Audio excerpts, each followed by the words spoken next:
All right.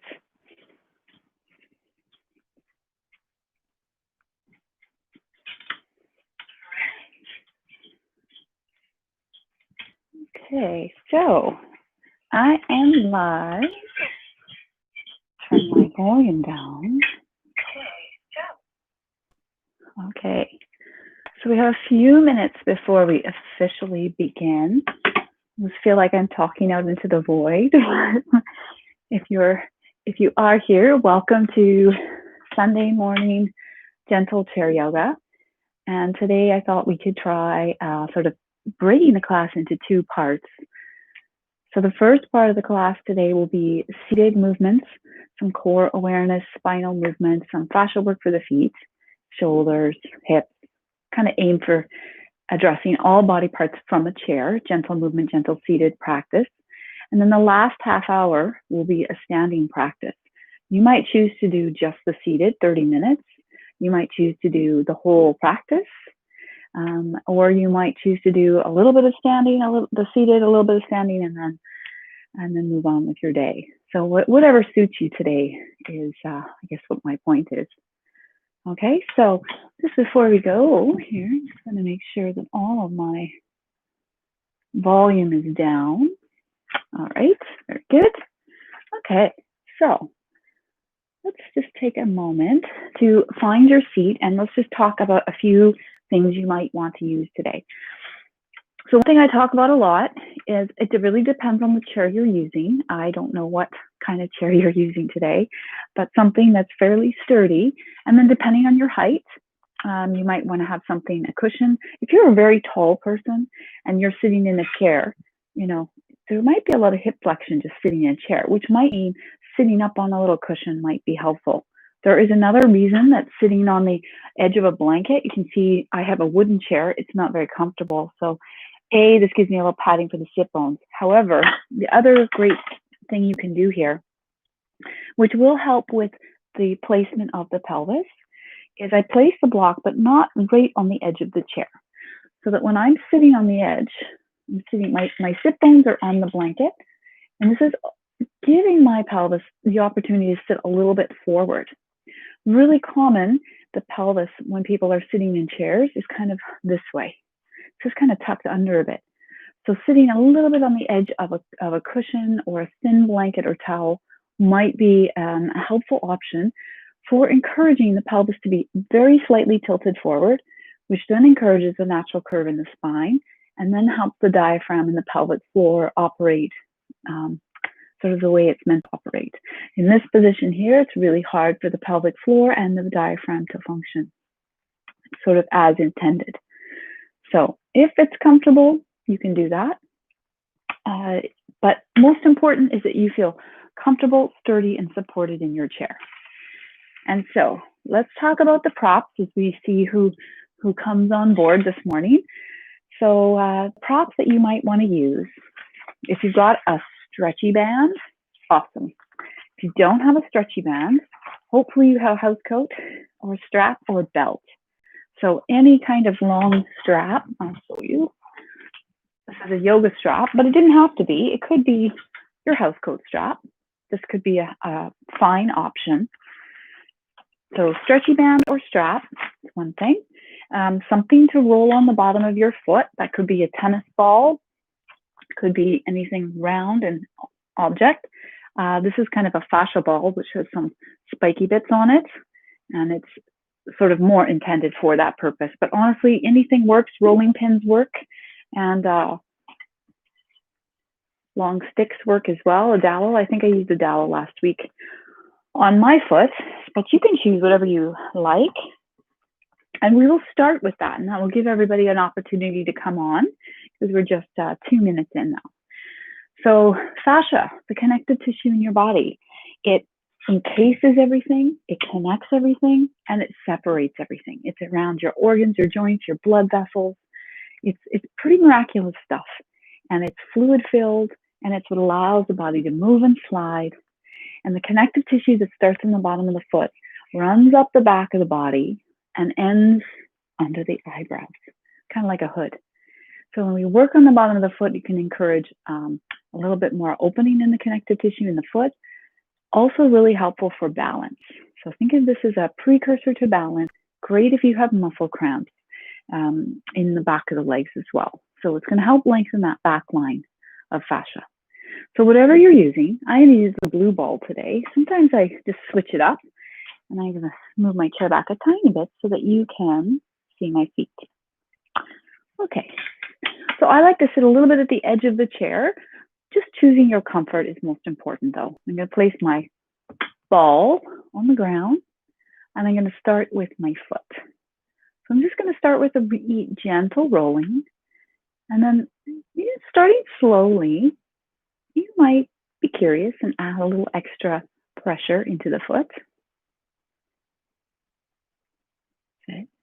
If you would like more pressure, you could lean into the, sort of put the hands on the thighs and hinge at the hip, leaning forward a little. This will add some pressure into the foot, into the sole of the foot. If you have neuropathy or tingling in the feet or a loss of sensation, just be gentle. It can still be helpful, but you might not know how much pressure you're putting. So be gentle here. If you have an injury in the foot, also helpful to be kind and gentle. And sort of that's a common theme in yoga is being curious and being kind to your body and its movements versus sort of forcing things to happen or judging any limitations in your movement or sensation. That ideally, this is just a practice of inquiring and moving and backing off if you feel sharp pain, numbness, tingling, or if you've been advised to avoid something. And so we'll talk about that as we move, but that's number one. That might mean that when we do certain movements, you might choose to leave it out. You might just choose to sit back and take a few breaths, and that's just fine. So if you want to add that extra pressure, again, leaning into the foot, there's just so many ways you can do this. This can be done standing as well, but for today, we'll do it seated. You have a little more control about how much weight you can put into the foot. So just one more time, moving through the foot. You might get the outer edge of the foot here, inner edge. I often do this in the morning and in the evening, especially if I'm having foot cramps. Okay, so when I feel like I've finished with that foot, now the ball I'm using's got some spikes on it, some little spiky bits, and so that definitely gets into the connective tissue, and I'm feeling it here. It does not feel painful. It should be a nice feeling or a not uncomfortable feeling, let's just say that. So when you feel like you've done enough on that foot, you place it down on the ground. Now you notice that I've got these funky toe spacers in for my toes. They just help to encourage my toes to spread out, and they can be really helpful for people. If you don't have a toe spacer, not to worry. Once you place your foot on the floor, you could just sort of lift up the toes, spread them out, place them on the ground. And then just see about that other foot and your ball or whatever you're using. It is a warm weather right now where I am anyway in Victoria. So it could be an opportunity to put those 2 plastic water bottles in the freezer and use those under the foot. Great if there's inflammation in the feet or if you're just really hot. Very quick way to cool the body down. So you can kind of get 2 benefits in one, cooling the body down and helping to reduce swelling or inflammation in the foot while working on the fascia. So if you like a little more pressure, you could hinge forward a little bit, pressing into the hands on the thighs. Avoid your knee joint as a place of pressure. See what your foot's feeling like today. What kind of sensation is there? Can you make contact with whatever you're using under the foot through the middle of the foot, the top of the foot, right up into under the toes, and then right back down again, all the way to the heel. And then if it's comfortable here, you can even sort of let the knee drop out so you can get the outer edge of the foot a little bit. Maybe the inner edge of the foot. Yeah, good. Okay, so when you feel like you've had enough of the ball rolling, you can go ahead and place that foot on the floor, lift the toes, spread them out, place them on the ground. Very good. And then just take your item. It's always nice to just get it out of your way. Somewhere it's not going to trip you up or you forget that it's there when you get out of the chair. Somewhere safely out of your way. Okay. And the other thing that might be helpful for you, for those of you who are going to maybe come along for the standing practice, might be a yoga block. If you don't have a yoga block, and feel free to go and grab anything at any time that you might need, a folded blanket, like a thin cotton blanket. This is a thinner blanket that I can fold up quite a few times. You could even use like a bath sheet or just a regular bath towel, something that you could fold up and put between the thighs. And we'll just be doing that standing today, but next week we might try that seated as well. So a blanket or a towel, it could even be the one that you're sitting on that you use in the standing practice once we're standing. So just keep that in mind. A block could be used or a towel. So let's just take a moment. We're going to start with our shoulders. Then we're going to go into spinal movements. And then we'll go into a few more deeper stretches for the hips and the knee and the whole back of the leg. So let's start with the shoulders. Let's just try a few sighs with some tension release. So we're going to activate the shoulders by bringing them up towards your ears. And on the exhale through the mouth, you're going to let all the muscles in the face soften. Try that 2 more times.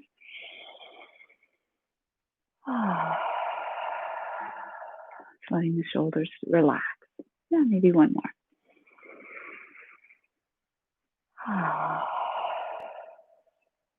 Good. Wonderful.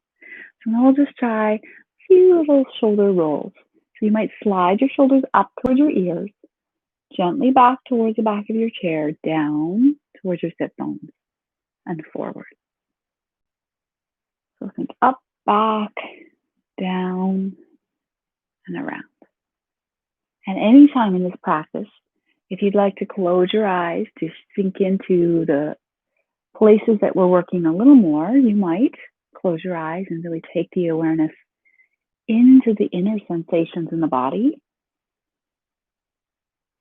But for some people, closing the eyes creates a discomfort or an uneasiness or dizziness. So feel free to leave that out. Very good. Just 1 more.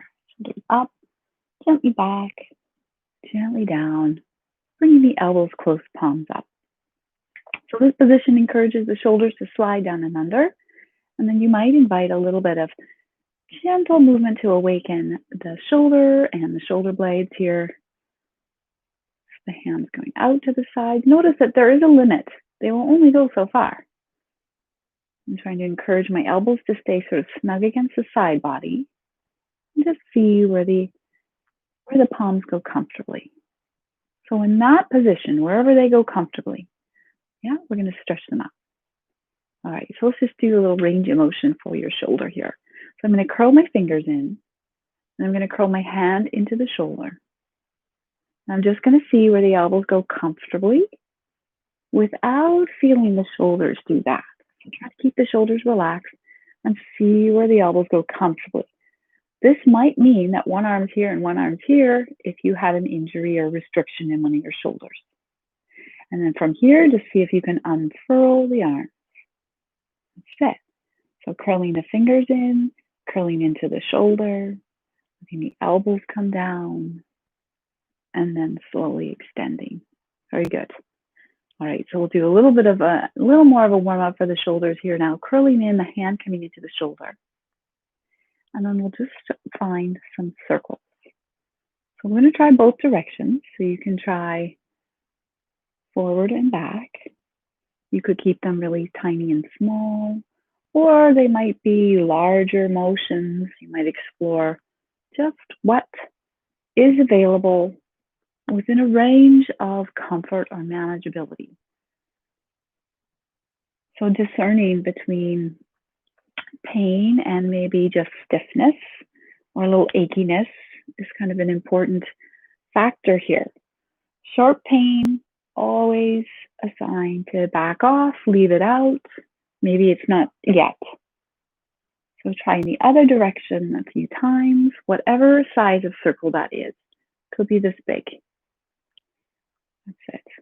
Sometimes less is more in these practices.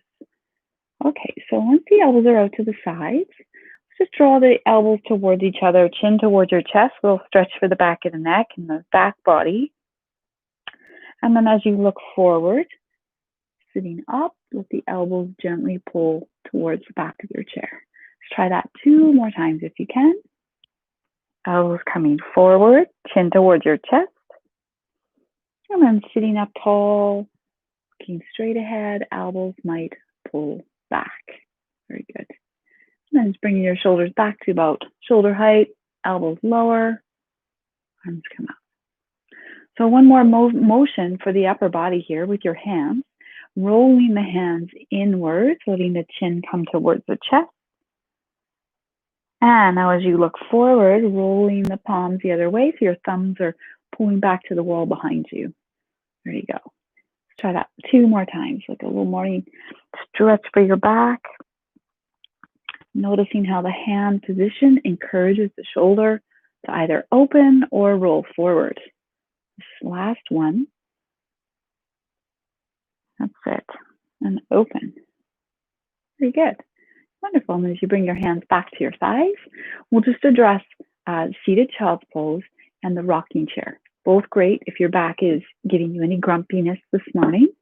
And so I'm going to turn my chair sideways just to show you. For those of you who've been coming, if you already know it, you can go right into it. So again, I'm sitting at the edge of the chair, my knee under my ankle. Okay, so we want to avoid that right now. See how the knee is over the toes. That's good for getting out of a chair. But for now, I'm going to stack the knee over the ankle. Sitting at the edge of the chair so the pelvis can tilt forward a little bit. Let's try some rocking chair movements. So we're essentially hinging from the hip crease. You can place your hands on your thighs.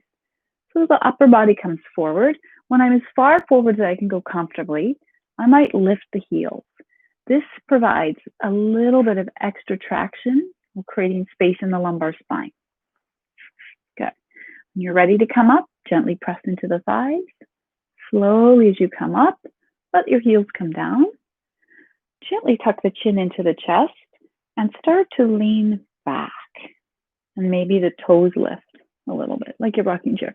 So this is a bit of a core awakening exercise. So as you sit up at neutral, hinging forward, heels lift. That's it. Good. Inhaling up, exhaling back. So as you lean back, one thing to be mindful of is the extended neck. We want to keep the chin in just so that the neck doesn't start doing the work for you. Let's try 1 or 2 more of these gentle rocking chair motions. Inhaling up, chin into chest, exhaling a little bit back. Inhaling up, exhaling forward. Good. All right. Wonderful. 1 more time, let's rock backwards. And now this time as we come up to seated, we'll keep the feet flat on the floor and try a seated child's pose. So I'm going to keep the feet flat on the floor, and I'm just going to slowly come forward and see if I can comfortably place my forearms on my thighs. You could lace the hands together or just press them together. You might look straight down at the ground here. You might start drawing your chin in towards your chest a little bit more. And then you can also choose to do a gentle neck stretch by very slowly inviting your chin to move to one shoulder a little bit. Encourage all the muscles in your face to soften. Maybe then slowly coming back to center. Doing micro, slow movements. In your time, maybe letting the chin move a little towards the other shoulder. Yeah. And then once you come back to your first position, hands on your thighs, gently pressing into the thighs to come up. Very good. And those little shoulder rolls. Okay. And so we're going to go right into seated cat-cow. I'm going to show you what it looks like from sideways so you can see what's going on my side body here. And then I'll turn the chair back to center. So I've got my knee under my ankle. I'm going to start with my hands on my knees. First is extension of the spine. So as I take a breath in, I'm going to slide the hands towards my hips and just think of sitting up as tall as you can. Pelvis tilts slightly forward here, chest is open. You might even have the chin slightly up. Breath in here.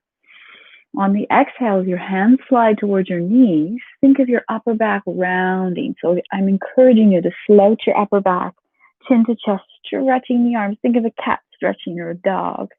Good. So inhale, sliding the hands towards the hips.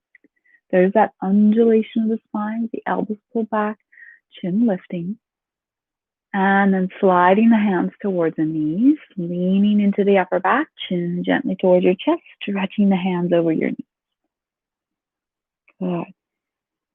So this is really the oldest recorded exercise from what my understanding and awareness is, flexion and extension of the spine.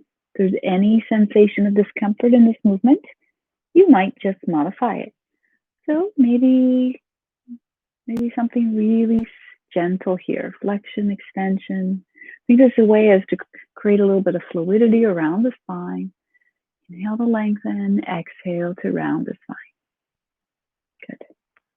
Yeah, let's just try one more. Inhale to lengthen. And exhale, rounding the spine. Good. Good. And as you come up to your first position, right here, very good. We're going to start with some twists. I'm going to turn my chair back to center because it's easier for you to see with the twist. All right. So really these movements are priming up the spine in all the main ways it works. So with my hands on my knees, I'm going to take a breath. The exhale, I'm going to slide one hand towards the hip and let the body turn in that direction as you look over the shoulder.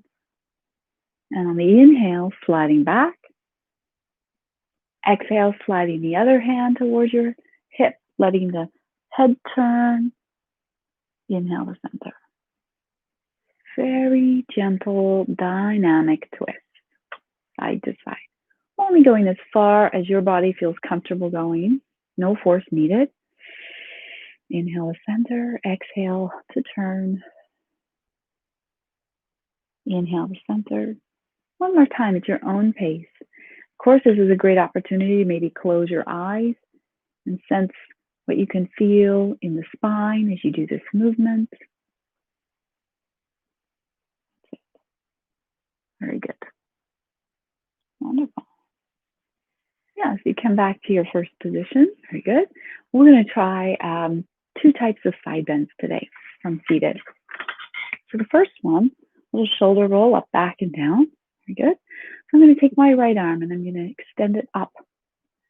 I'm going to take my left arm and just cross it over. This is just going to give us a little bit of support. I'm going to encourage you to keep your sit bones evenly weighted in the chair. If the arm does not want to go overhead, you can do a side bend without the arm overhead. So if having your arm overhead is just not for you today, if your shoulder does not want to cooperate, that's okay. You can still just think of the spine here. So if the arm goes overhead, great. Try to relax the shoulder. Sometimes it wants to do this. See if you can get the shoulder to move away from the ear. Think of rooting evenly into both sit bones. Take a big breath. And we're going to slowly side bend to the other side. Moving to the left. Trying to keep both sit bones rooted on the seat. Because what's going to want to happen is that right sit bone is going to want to lift. I really want you to anchor it into the floor, into your chair. That's it. Coming up. And the arms can come down. Very good. So let's try the other side. So left arm crossing over to the right thigh. Or left thigh. Left arm up in the air. Shoulder relaxing. Rooting into the sit bones, reaching gently up through the left arm. Big breath.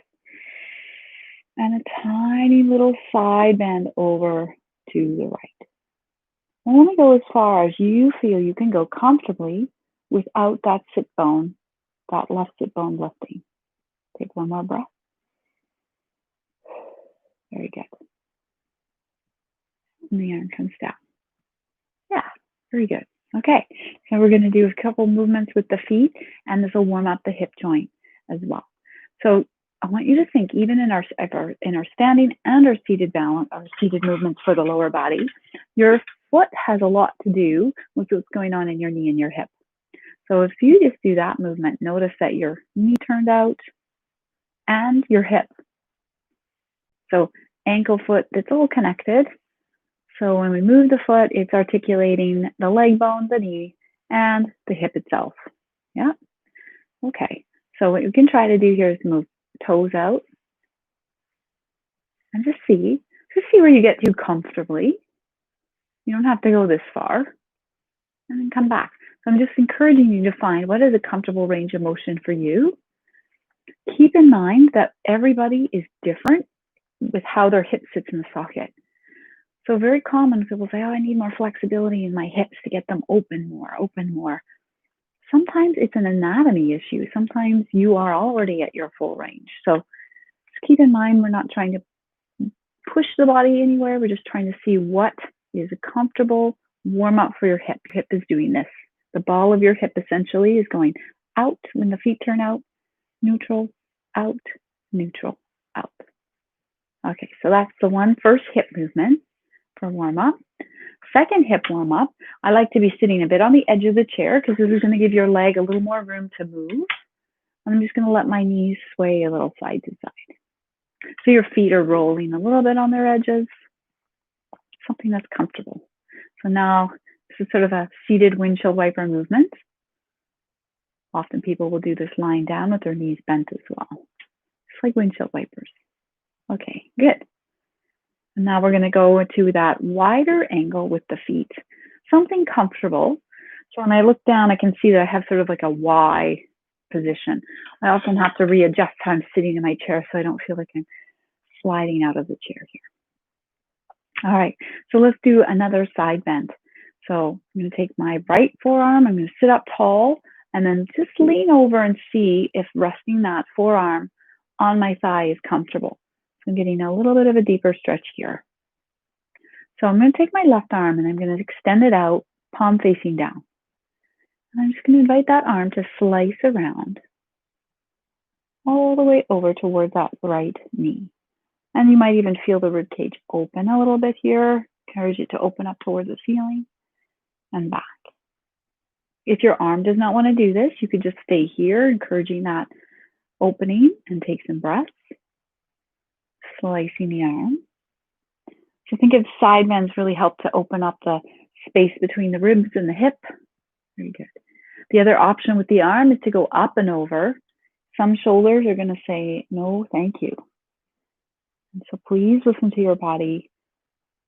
If it's giving you any discomfort, back off. Okay, so when you're ready, slowly come up.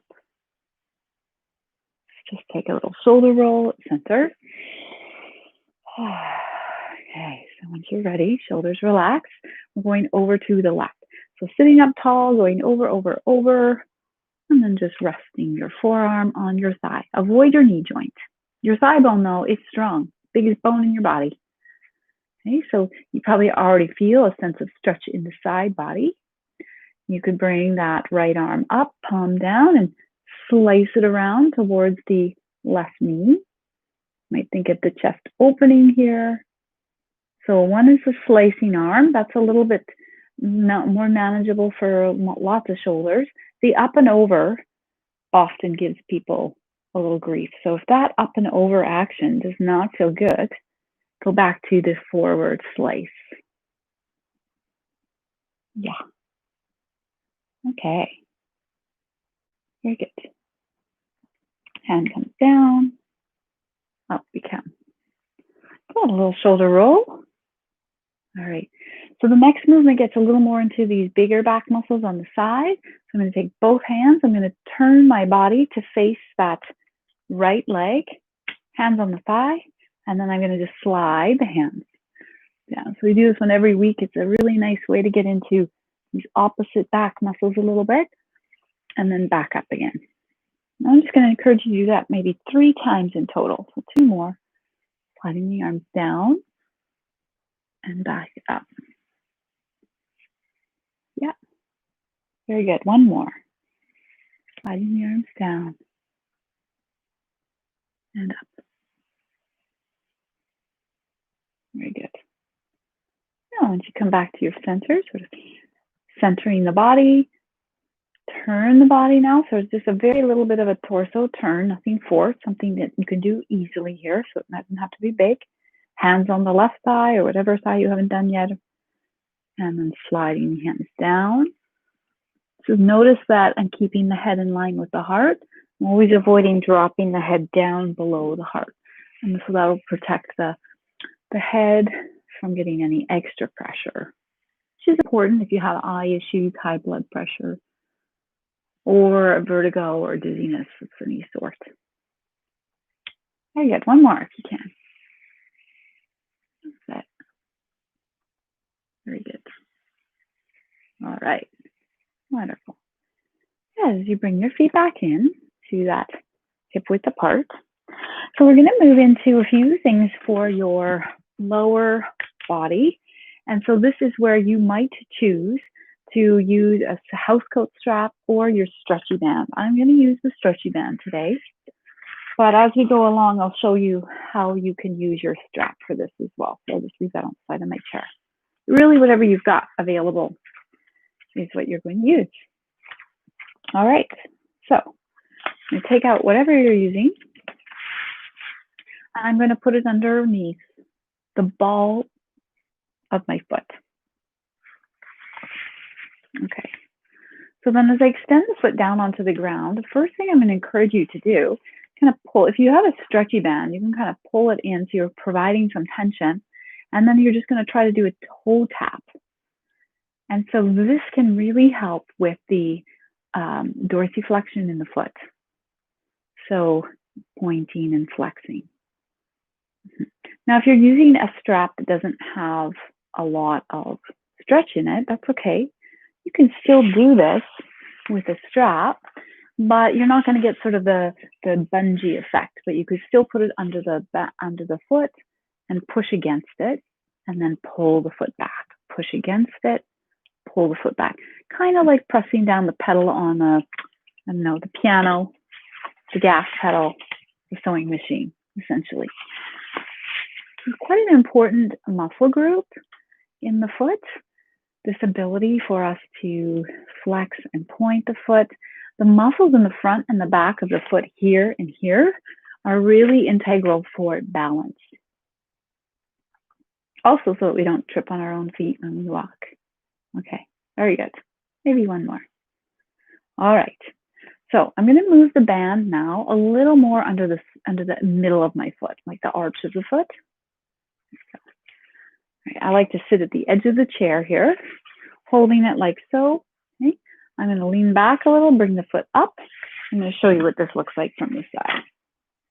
You just have the foot up a tiny little bit. Okay, so I'm kind of here, holding. I'm going to push down, like I'm going to slam on the gas or brake, and then bring the knee in. So it's down, forward, up. Pushing down and up. Backwards bicycle. This one's a good one for the knee. Very good. Maybe try one more. Down, forward, and up. Good. Once the leg is out in front of you, holding whatever you're using, could be a strap, could be your stretchy band. See if you can let the leg go a little out and in. And then maybe a few circles. Very good. Now, when you're ready, we're just going to place the heel of whatever leg you're doing on the ground, sitting a bit at the edge of the chair. Okay, pull those toes back towards you. This is going to stretch that back line. If your toe is pointed, you will not necessarily feel the hamstring stretch too much.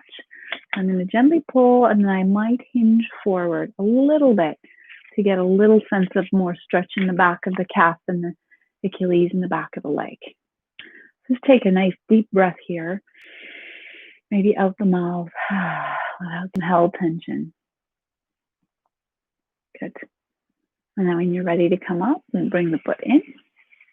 Good. Okay, and so we'll do the other foot.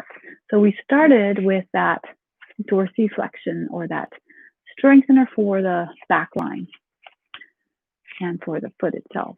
So I like to put the band underneath the ball of the foot more, around the toes.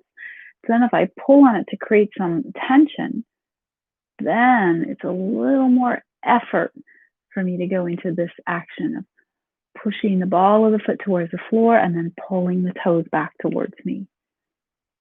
like toe tapping here. So think of this as a great one for balance and for stretching the back line, especially as those toes come towards you. That's when we start tugging on that back line of tissue, muscles in the back of the leg. That's it. Okay. Very good. Okay, so when you're ready from here, maybe leaning back a little bit so you can bend at the knee, so you're lifting the foot a little bit, holding like reins of the horse. And you're going to push down towards the ground, scoop up and in. So it's down, forward, and up. Okay, down, forward, up. Try another one, but I'll just show you what that would look like with a house coat strap or a belt. Okay, same idea. You go down, forward, and up. You just don't get the dynamic stretch as much, but absolutely this does just fine with your house coat strap. Once the leg is out in front of you, you might do a little bit of movement out and in. That's it. Little circle. Maybe a circle the other way. And then when you're ready, we're going to place the heel down, sitting at the edge of the chair, sitting up tall, pulling the toes back towards your body. Big breath, and then just think of hinging a little bit forward just till you feel some sensation. It often does not take much. There are many different ways of stretching the hamstrings, which is all the back of the leg. And we did a little preparation by rolling the ball on the bottom of your foot today. That was your precursor to your hamstring stretch. If you do have hamstrings that are tight, working on the fascia on the bottom of your foot is a really helpful everyday practice. Very good. When you're ready to come up, slowly come up. Yeah, good. Foot comes in. All right. Okay, so I want to talk a little bit more about the hip today. And the hip, again, as I mentioned, our anatomy, not everybody's hips are the same. They don't often sit the same way, which might mean our range of motion in the hip might be different. Then we also have maybe to take into consideration if we've had a hip replacement or we've had a hip injury. So if you've had a hip replacement in the recent 3 to 6 months, this might be something that you watch and you don't do. Often after 3 months, people will get some clearance to do a little more work with your hips. So please use that guidance that you've had if you do have a history of something going on in your hip joint. But I did want to talk about your outer piriformis muscle. This is not a stretch we have done thus far. We've kind of done some precursors to this. So let's see how a seated figure 4 works for you today. This may or may not work. Let's explore it together. So I'm going to start with lifting up my right heel. Both my hands are going to come and lace like a sling under my right thigh. Good. Now, I'm going to lean a little bit back so that I can lift the leg up. So we've done this before. Do a little circle with my knee or my ankle, pointing and flexing. Good. Okay, so I can do a little circle with my knee, and that will start warming up the hip joint a little bit. You can try the other direction. Very good. Now, one time, let's just do a nose to knee, big breath. Gently nose towards your knee. They do not ever have to touch. A little stretch for your back, really. Good. Now, as you sit up here, I'm going to encourage you to flex your right heel. That can be really important to stabilize your knee. I want you to see if you can place your right ankle on your left thigh. And then gently let your right knee fall out to the side. Now, your position might not look like this. This is where that anatomy in the hip is going to come into play. Your knee might be here. Totally fine. We're not trying to force this to happen. Just want you to see what it feels like. And I have flexion in my heel. When I flex this foot, okay, this stabilizes this knee versus that. Floppy foot, less of an engaged awareness. So if you can, if it's comfortable enough for you, a little reaching through that heel that's on your thigh. For some people, it's going to look a little more like this. You're still getting a little hip stretch here. But I'm encouraging you, I am encouraging you to sit up tall at the front of your chair, a little bit of flexion here. You might just stay here and take a breath. Good. You might start to gently hinge from the hip crease to come a little bit further forward. This will likely increase some sensation in the outer right hip. So we're getting into piriformis, which is a big outer hip glute muscle, outer thigh. Good. Make one more breath here. Encourage your jaw to soften. Good. And then slowly come up. Okay, very good. So when you're ready to come off, slowly take your leg off of here. And this is our last seated stretch. So you can just shake out your leg here. Let's try the other side. Your other side might be completely different. So I'm going to lift up the heel, my left foot, hinge forward, hands underneath the thigh. Then I'm going to lean back, bring the leg with me. I'm really using my arms here to hold the leg. Yeah. Do a little bit of movement with the ankle, whatever is available. Now, if you did have a hip injury, or this is already feeling like enough, feel free to just do these movements and leave the seated figure 4 out for today. Okay, wonderful. So once I come back to center, nose to knee one time, sitting up tall. A little curling forward, nose towards your knee. And then as you sit up tall, I encourage you to gently flex your heel. It's going to stabilize your knee. And then just see if you can place your left ankle on your right thigh. Let the knee go where it may. It might start to look like a bit of a 4, or like a little space between your legs. So outer hip, this is external rotation of your hip joint. This might be already enough, in which case maybe you give yourself a foot rub while you're here.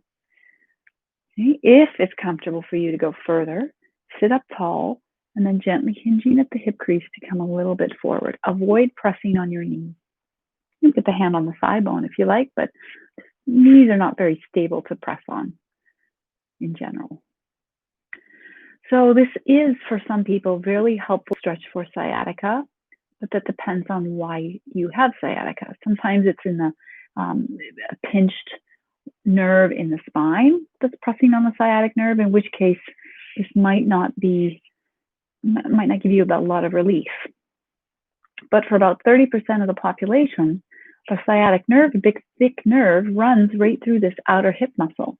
So if this outer piriformis is really tight, it presses on the sciatic nerve for some people, and meaning that this stretch could provide a little relief for some people who have sciatica. It really does depend on why you get sciatica though.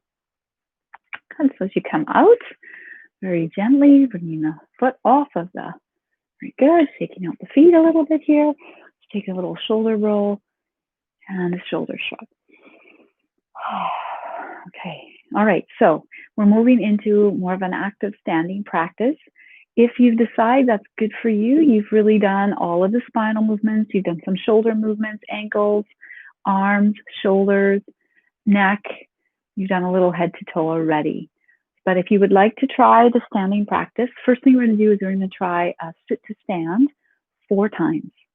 And I'm giving you the opportunity to try it a few times to see what technique works for you the best. So I'm going to turn my chair to the side so you can see. Okay, first thing, little living on the edge. Sit bones at the little bit of the edge of the chair. Now, I'm going to move my heels a little closer to underneath, but I really want my heels to be on the ground. A lot of time I'll see this and the heels are up. That means I'm pressing with the front of the foot, puts more pressure on the front of the knee, just not as successful. Sometimes people have more mobility or flexion in one knee or the other. So the staggered option is also fine. If one foot comes back further with the heel on the ground than the other, you could have a slightly staggered position with the feet, or they might be back all the way. First thing, get in touch with your launch pad, which is your heels. If you push into your heels, it's going to kind of give your bum a little lift. Okay, so that's the first part. There are a few ways of doing this. So the slow way is to slowly hinge forward. Maybe the arms reach out in front of you. And when you get to that point where you feel more weight in the feet, you come to stand. Okay, so let's try that 3 more times, just practicing getting into the chair as well. So I'm going to bend the knees just a tiny bit. Think of hinging at the hip just a bit. From here, here's the key. I'm going to shift my weight into my heels and stick my bum back so it's way over the chair and sit down. You make sure the chair is there. It's an important piece here. So hinging forward and up. You might double check that the chair is there. Bend the knees, hinge. Feel the sense of shifting your weight into your sit bone. So I'm kind of hinging here, shifting my weight back, back, back. There we go. Very good. Last one, we'll stay standing. So however if you need the support of your hands, you could hinge forward and use your support of your hands or the chair with arms. I don't know what kind of chair you're using. Some people will do the rocking just to kind of give themselves a little momentum. So see how that feels to come to standing. Now, the first thing, a really good rule before you start walking is to take a moment to bend the knees, sinking into your feet. Spread out your toes. Think of your foot as your base. The wider and the more spread out the foot is, the better. Then once you feel stable, press into the heels to come to standing. Very good. All right, so I'm going to turn to forward. Now, as we work with balance and standing practices, it's really important that you have support either in front of you or at the side. So 2 options. You could come and stand beside your chair, okay, just like so. Or you could come behind your chair and have it in front of you as something that you have nearby just in case you need it. Or maybe if you have a walker with the brakes on, that could work as well. Countertop works fine. Please make sure you have something nearby. Could be a chair behind you, counter in front of you. Make sure that this is, you're setting yourself up for success and that if you feel unbalanced, you have something to grab onto. I'm going to move my chair so you can see.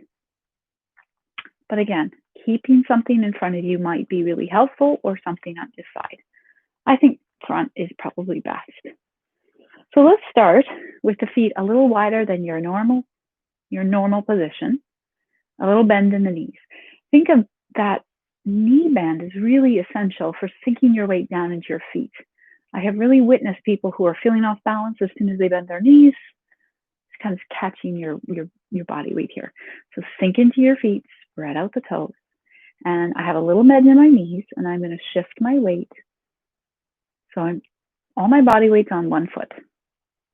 And I'm going to shift my weight through center. And now all the body weight is on the other foot. Very good. Okay, so as I shift through center, this time as I shift my body weight onto my left foot, I'm going to see if I can stretch my left arm up. So you might be holding the chair in front of you. And for some people, the right leg might stretch. So I was, imagine like Mary Poppins. For those of you who know my classes in person, I was fantasized about a flying umbrella. So the outer leg might lift, but it also might look like weight on one foot, maybe the toe on the ground. It does not have to lift off the ground. It might not. That's it. That's it. So let's try that one. One more time each side. So the leg might lift, might not. Yeah, very good. Very good. Wonderful. Okay, so you come back to your first position. We're going to take a slightly wider position with the feet, something that's comfortable for you. So my feet are slightly wider than my shoulders. That might be different for you. And I'm going to turn my feet out a little bit. And we're just going to work with this sensation of keeping the body tall and just bending at the knee, and imagine you were sinking down into the hips. So some people like even wider feet. Okay, so you could be holding on to the chair in front of you here. Body's tall and just bending and extending. Bending and extending. Good. So the Upper body stays nice and tall. And then notice my knee. So in this position, my foot turnout is comfortable for me. It's going to be different for everybody. But as I come down, my knee is over my ankle. So if you're coming down and you're kind of sensing that your knee is over your toes, you can either widen the legs or bend less. So you kind of want that idea of stacking the knee over the ankle. So it could be wider for some bodies. Good. Really think of using your heels here. That means we're working your bum, all the glute muscles. So you sink down, press into your heels to come up. Very good. Okay. So let's take the arms to your heart center here, and let's just see if we can reach the arms up. Palms come together and then sliding down your wall. Let's try that 2 more times. Reaching the arms up to the heart. You can press the palms into each other as you slide down and the knees bend. You got it. 2 more.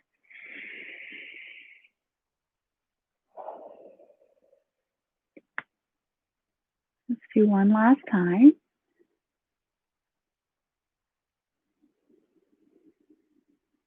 Good. All right, so now we're going to go into a little, you can straighten the legs. We're going to go into a swim. So for those of you who are swimmers, think of the breaststroke. So turn the palms out.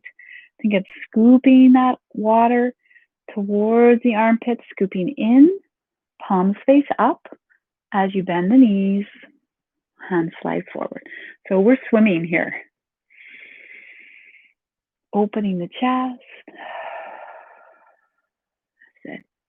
Let's try 2 more. Inhale. Exhale. Very good. Last one. Please feel free to take a break at any time. That's it. Very good. Now as you come up to your first position, I'm just going to walk my feet in. Yeah, I'm going to shake them out. Okay. All right, so we're going to try tree pose today and just kind of work with what's going on in the sense of balance in the body. So, you could be at the side of your chair, for example. So you might have a chair just nearby as something to hold on to. And you would keep touching that chair throughout this little balance exercise. So the first thing, I'm going to encourage you to kind of bend the knees, lift the toes, spread them out, and straighten the legs. So I often will encourage people before we begin working with standing balances in this way to work with your inner deep core line. This is where at the beginning I mentioned that you could use a towel folded over or a little pillow or a yoga block in between the thighs. So avoid the knee joint, but just see that I've got something between the thighs for a moment. And if you did have a yoga block, you could use a block. I usually use it this way, just between the thighs. So it's giving you a little space between the legs. Okay, so whatever you've got a block, great. If you want to use a towel or something, that's great too. If you don't have anything, you can still envision holding something between the thighs. So the first thing I'm going to do is I'm going to have the knees bent a little, lift the toes, spread them out, place them on the ground. As you straighten the legs, press through the heels and gently squeeze the block. What this is doing is giving you pelvic neutral. And it's feeding the core line, which starts under the mounds of your toes, goes into the inner ankle, inner thigh, inner knee, inner groin, up into the pelvic floor, transverse abdominals, your deep core line ends back of your jaw, which is pretty amazing. So try again. Bend the knees, lift the toes, spread them out, place them on the ground. As you straighten the legs, gently squeeze the block or hug it gently. If this causes you discomfort, leave it out. So your pelvis is in neutral right now. If you put your hands on the sides of your hips there, that's your pelvis. You might sense that you're in neutral. Your pelvis isn't tilting forward, it's not back, it's in neutral. Very good. So your arms come to your side. As you press down through the heels, think of a string pulling you up to the sky. You might find a fixed point in front of you, maybe on the floor, 3 or 4 feet in front of you to focus on. I want you to just see how it feels to let the body weight shift onto the front of the feet. So you're just letting the body teeter a little bit forward. And then come back to center where you feel you are fully supported of all parts of the foot. And then just see, you got your chair nearby if you need it, shifting your weight a little onto your heels, just a tiny bit. Knowing that if you feel off balance, bending your knees will bring you right back into your feet and into your center. But what you might notice is that as you lean back onto the heels a tiny bit, your legs started squeezing the block without your trying to actively, because your core muscles will engage to help you stay standing. Good. Now see if you can just shift your weight to one foot. Maybe put your hands on your hips to notice. Shifting the center, shifting your weight onto the other foot. That's it. Okay, so as you come back to your center now, and the knees, we'll take out the block or whatever you were using. Shoulder roll here. Rooting through your feet. Good. We're going to shift the weight now onto your left foot. I'm going to keep the hips stable. You could hold the chair. Start with bending your right knee and your right heel lifts off the ground. See if you can turn your knee out. So this action is external rotation of your hip. So see how that works for you. So there's a couple options. For some of you, ball of the foot on the ground, sort of the sole of the foot along the inner ankle, and then just seeing if you can bring the hands to the thigh or to the heart center. You could even keep one hand on the chair. The other option is for the foot to go a little further up under the knee. So it's never on the knee joint, always below the knee or above the knee. And then your option would be to just start working with the hands moving away from the chair, knowing that trees, they move around a lot. They just don't usually fall over. That's it. So you've got your touch point if you need it. Some people might extend the arms. You might extend one arm and have one arm on the chair. Take a big breath here. Very good. One more.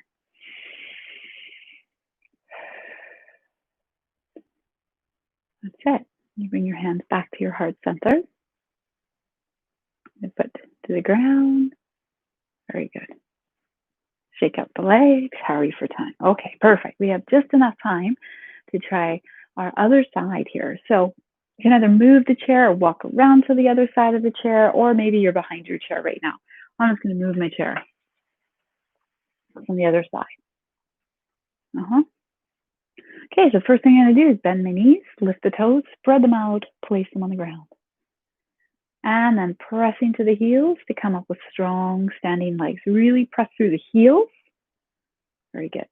Shifting your weight now to the leg closest to the chair. So for me now, it's the right leg. You can hold the chair if you like. Bend your left knee. Your left heel lifts off the ground. Ball of the left foot is on the ground. And then just do this a few times. Knee turn out, in. This is your range of motion for the hip in external rotation, which was what we were doing earlier when we did the figure 4 stretch. That's it. Okay, so now just see if you can maintain that external rotation. You might have the foot just touching, and you might just stay right here. This is a great way to start building standing balance. Standing balances are also great for bone building or keeping the bones strong. Weight-bearing activity. Now, if it's comfortable, the foot could be a little higher. You could always have one hand on the chair. You could choose to extend the arms up in the air, or maybe one arm up in the air. Knowing that if you're looking at a moving object, you might not have as much stability, so the drishti is where you're looking.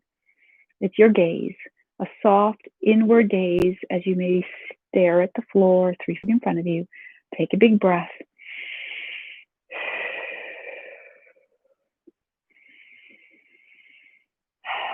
Very good. And the arms come to your center. It comes to the ground. Shake out the feet. Okay, wonderful. So the last part of the class today, I wanted to do a little series of movements for the lymphatic system. We'll warm up the whole body. And I was taught this, I don't know, 25 years ago, and I do it a lot. It's great for the upper body. The range of motion for your arm is totally up to you. My feet are just a little wider than my hips, and I turn them out just a bit. So this is just a little soft bend in the knees. It's almost like you had a little spring. Yeah, just something gentle. And you might start with tiny little circles, but they might be bigger. So you can find something that works for you. That knee bend is kind of just helping me pick the arms up. So your arm range of motion might be here. Your arm range of motion might be larger. Think of the way we're stirring up the fluids in the body via movement. This is why movement is so helpful for keeping our tissues and our joints happy. They keep everything moving, all the fluids in the body. And most of your body's fluids live in that fascial layer I was talking about at the beginning. Very good. So again, your circle does not have to be this large. It could be really small if you had a shoulder injury. Okay. Let's try the other direction. So down and up and around. Whatever range of motion works for you. You might start to feel a whooshing in the fingers as we're stirring up the fluids here, using a bit of centrifugal force to get things moving. Very good. 2. If your arms are getting tired, you're doing it right. And then last one. The arms come down in front of you. I'm going to turn my feet forward. So make sure you have enough room to chop with your arms without hitting a wall or a chair. All right. If you would like, you're in your own space here. You can use a ha sound. Feel free to do that, or just to keep your breath easy. I'm going to do 3. I have my knees bent a little bit. I'm going to bring my arms up and ha. So from the front. Good. 2. Last one. And as you just let the arms swing at your sides for a moment, come to pause, turning the feet forward. If your feet were turned out, just turn them forward. Slightly wider than the hips, a little bend in the knees. And then just encourage a little, let the arms, imagine your arms were like heavy noodles. And the head can come with you. That's it. Yeah, and then you might even lift the opposing heel a little bit here. Find this one's called the palm tree twist. That's it. And then you slowly come to a still point. Only if it works for you. As you come to a still point, maybe close the eyes. That might mean you have to hold your chair if that makes you feel unsettled, or that might mean you decide not to close your eyes. Please do what's right for you in this moment. If your eyes are closed, you might be able to take your awareness a little deeper into the internal sensations in the body. After that movement. Very good. And when you're ready, you can open your eyes. I'm going to bring my feet into about hip width apart. I'm going to bend the knees a little bit here, sink into the feet, lift the toes, spread them out, place them on the ground. Press into the heels as the legs straighten, rooting into the heels. Pelvis is at neutral. I'm going to bring the hands to the heart center. That's it. Good. So think of rooting down from the hips down like a mountain, and from the crown of the head upward, lengthening towards the sky. Very good. So let's just take 3 breaths together. So you really work the whole body today, head to toe. Take 1 big breath in. Thank yourself for showing up to do the practice.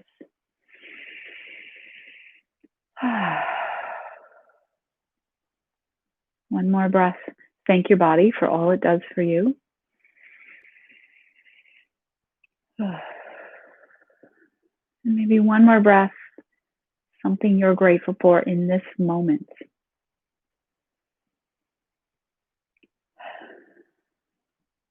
Very good. Thank you so much for your practice today. Wish you a wonderful rest of your day. Know that all of these prior live streams that I do, they still stay on my channel. And if you click on them, they're all labeled like live stream 1, 2, 3, 4. This one is chair yoga for seated and strength. We did a lot of standing strength today, just sort of that idea of standing on one leg. And then next week, we're going to start activating some muscle groups. So we're going to start working with a little bit more standing movement next week. But know that if you go back to past ones that you're like, oh, I really liked that one. When you click on it, the beginning might be just a stable static picture. You just have to scroll about 5 minutes in, and then usually the video starts then. So thank you for your practice this morning, and I wish you a wonderful day. If you have any questions, you can leave them in the comment section below. And otherwise, I hope you have a wonderful day. Namaste. Thank you for joining me in live stream number 10. So hope to see you next week, 10 a.m. every Sunday morning. Bye.